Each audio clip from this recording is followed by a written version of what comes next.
So we're here in this situation here, War of the Ring, where you could be asking yourself after all this, what is the Fellowship hoping for? Just get it over with, move your pieces there. And largely that would probably happen in most games. But the fact that Gandalf is stuck over here, the draw of the Eagles card could change the balance. Not of the military game. I think that's done for now. Even Gandalf can't stop that. But maybe of the fight for Orodruin. So many characters are gone. There's no one else I can sneak in there. But Gandalf, maybe. And he's quite a powerhouse. He could probably take out a couple of those Nazgul. Frodo and Sam are not going to be able to do it, though. And there's a lot of Nazgul there.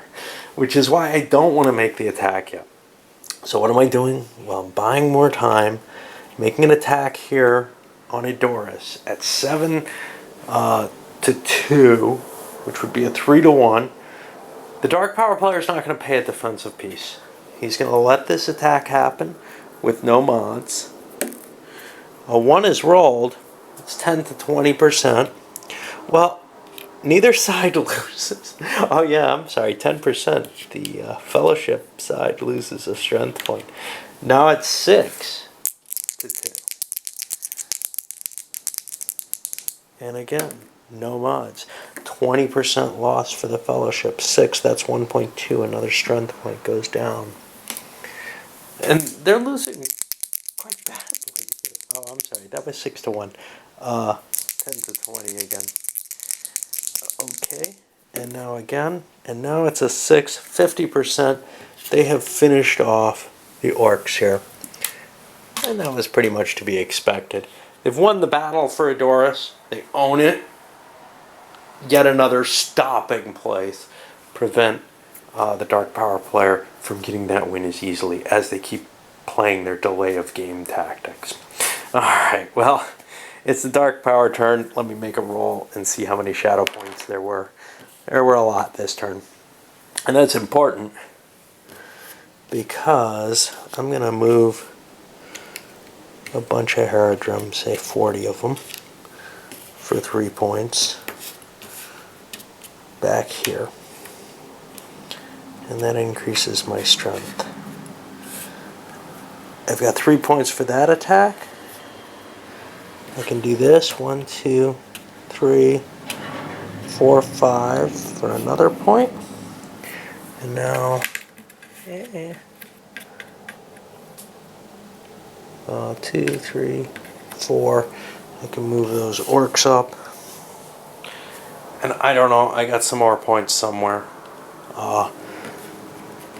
These guys don't really matter. So 1, 2, 3, 4, I'll move them. Gather them up in Dol Guldur, which might be a useful place to launch another attack from. I'm not sure. Let's see what we got for the attack here. Well, it's 100, 150, 175, 180. It's now up to 190. The extra 40 strength points I brought up. And that's 27 for the Fellowship or Free Powers or whatever you want to call them. It's now up to 2 to 1, which is a big shift. We get the Lord of the Nazgul spellcasting. 2, he gets a 1. That's going to be even. And we're on the 2 to 1 table now. And a 4. Both sides are going to take 10%. Not terribly helpful, but we'll take those damage. And go on yet another turn. And more combat, and the Chief of the Dunlendings has destroyed that little force that had gathered at Edoras. Lord of the Nazgul continues fighting Aragorn. Basically, things are going to stay the same. The way the percentages work really makes it that numbers don't much matter. Odds matter, but you end up losing the same percent and things just stay kind of the same. So this is just becoming this really tedious fight to get rid of the last 20 strength points or whatever. Now, it turns out the card that the Fellowship player wants, the Eagles card, is sitting in the Dark Power player hand. But there's no knowledge of that. Now, they were able to play this Elrond and Galadriel distracts Sauron. Took a couple of his shadow points away, so he couldn't do as much this turn, so he couldn't move his forces into place to attack Thranduil, or whatever it is he was going to do. But it's just this, continuing drag of a game at this point, for no real reason. In a sense, I'm kind of showing you this for the simple fact that I want to show you just how painful it can be. But you know what? I know enough at this point to say it's going to stay that painful. And here's what I'm going to do. Next turn, I'm going to move those guys. Maybe the Fellowship players got to go home. Whatever. I'll finish it up that way. So it's kind of a good thing, actually. The decks run out. That means the Eagles card, at least from the Fellowship's players' understanding, has passed through the Darkfire hand. What you didn't know is there's actually two of them, and the second one was the second to last card, or the last card drawn from that deck. Another card, another hit, the Palantir card. But it's time, and we're gonna go through and try to see if we can make it by. There's gonna be 10 search points, 1 to 2 characters. On a 1, 2, or 3, them hobbits are gonna be noted. And indeed they are. There's capture attempts on them. Well, Frodo is going to put the ring on. And poor Sam will get captured on anything but a 6. Yeah, poor Sam. So he's been grabbed and has been taken by some of the orcs. But now, going into Orodruin, that's 3 movement points. And now, all the Nazgul can attack Frodo because he's wearing the ring. Alright, well, let's see how that works. Let's open up with good old Gothmog, who I believe is a little bit more potent than some of the rest. And hey, this is the first you get to see of character combat. It's not going to be too impressive, but let's look at what's up with Frodo. The ring isn't actually covered here. I'm going to have to look up some of its effects, because I believe it increases the morale of its user, of its wearer,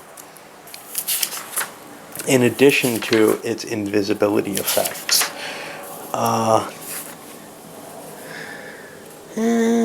Morale value goes up by 2. And that's about it. Okay, so Frodo's combat ability is actually 4, 5, 6, plus Sting, which brings him to a 7. Gothmog's only a 6. Yeah, Frodo's one tough bugger, isn't he? Fredo Bugger is tough for his family. Okay, so here's the deal. Gothmog doesn't want to attack at -1. Not a chance.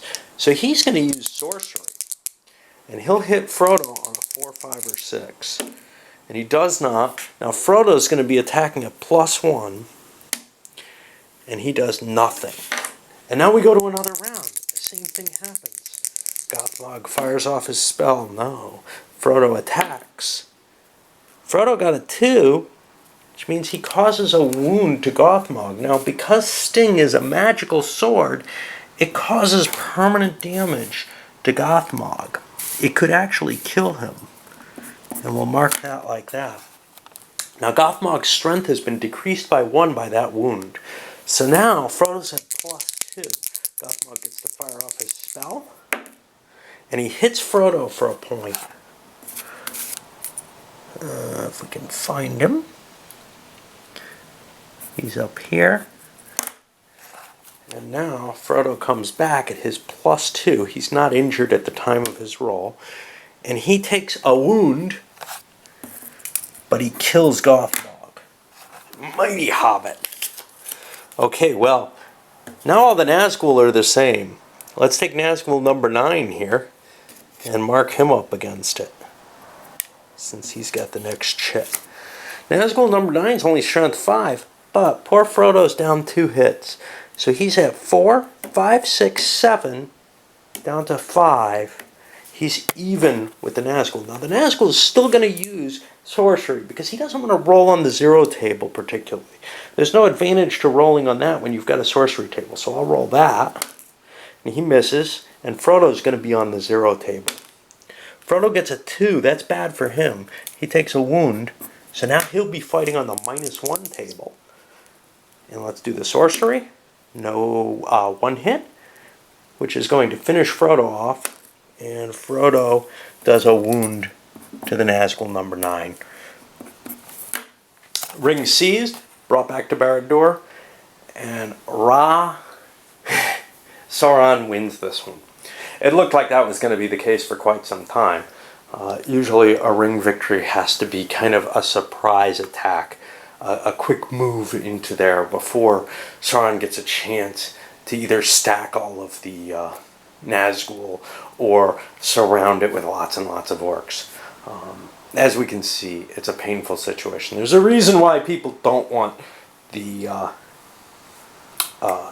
they don't want to allow the Dark Power player to use all his Nazgul just loitering around in Mount Doom.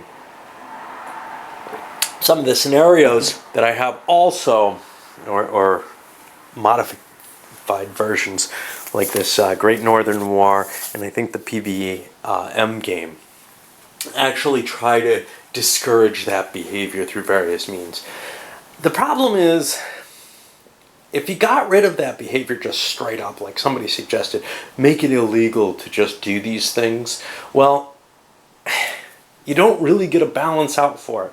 And it means that the military option of invading Mordor becomes unimportant. You just want to go for the ring victory with the Fellowship. It's fairly easy to slip in using the elven rope, climb over the mountain, and run for Orodruin without a real problem. Alright, I'm going to load this one up. I'm running out of battery power.